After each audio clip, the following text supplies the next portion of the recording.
Order. The House is resumed. We are discussing the budget debate. The Honourable Chris Carter has the call.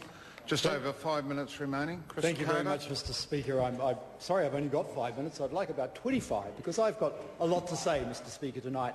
Now, Mr Speaker, I've had about an hour and a half to reflect on my first 5-minute contribution before dinner. And, I was inspired, Mr Speaker, by the person who spoke before me, Judith Collins, the Minister of Justice. She said so many things in her speech. I know she said a lot about my colleague Clayton Cosgrove because she's got a special affection for him. But she made reference to so many interesting points that are very good points to rebut. And one of them, I think, is she said that her government has a commitment to science.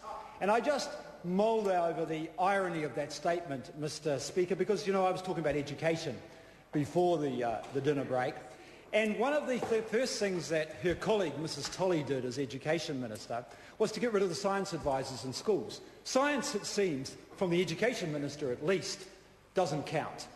Science advisors, PE advisors, music advisors, they're all out.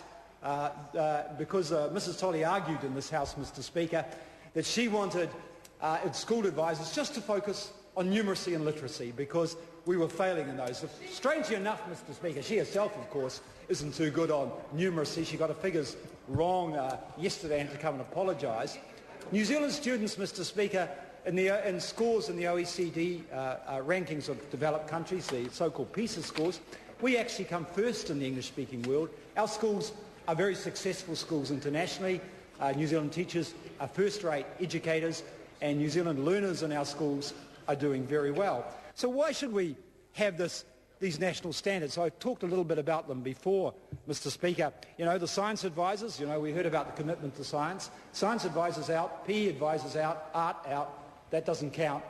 We're not going to have a test, we're told, for national standards. Australia, the UK, the US has tests, and of course they're getting rid of them now. Half the primary schools in Britain are on strike over doing tests because, as the educators there say, and quite rightly, these tests are a farce. They actually hinder education, they don't help it. Mrs Tolley's come up with what she calls OTJ, Objective Teacher Judgment. It seems now that our new national standards, of which we have spent millions developing, and teachers have been forced to attend numerous professional development courses on them, have boiled down to OTJ, Objective Teacher Judgment. In other words, a teacher sitting in their classroom doing the school report will decide whether a child is a pass, a fail or average. There will be no moderation between classrooms in a school. There will be no moderation between schools in Auckland. There will be no moderation between schools in Auckland and Otago.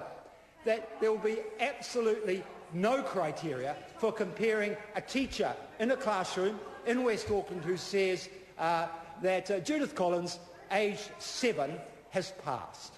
There will be absolutely no comparative, objective comparison between one classroom and another. It is to be OTJ, Objective Teacher Judgment. What a farce. So all this money that's been spent to justify a slogan that was used in an election campaign by National, all of this money, this $250 that every school has to find to cover a reliever for a teacher who is obliged to go to a professional development course on national standards, boils down to OTJ. What a joke.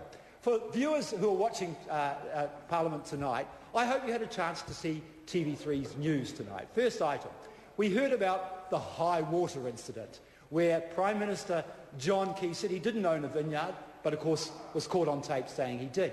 I guess in a way, Mr Speaker, that summarises this budget. It's all about spin. It's all about delusion. My colleague Jim Anderton earlier in the budget debate described it not as the Robin Hood budget, Robin Hood took from the rich and gave to the poor. He described it as the Sheriff of Nottingham budget, the budget that takes from the poor and the middle class and gives to the rich. It is an illusion, Mr Speaker. It's an illusion to say it's a fair budget. It's an illusion to say it's a progressive budget. It's an illusion to say it's a budget for New Zealand, an investment for the future. Judith Collins talked, Mr Speaker, earlier about national, and finally recognising that science and innovation and investment and research were really important. I remind viewers and listeners and colleagues here in the chamber, 750 million for the Fast Forward Fund, done away with as soon as the National was elected to office. The tax credit for research and development, 10 to 15%, done away with. This budget, Mr. Speaker, is not an investment for New Zealand's future. It's about trying to buy votes, and it won't work.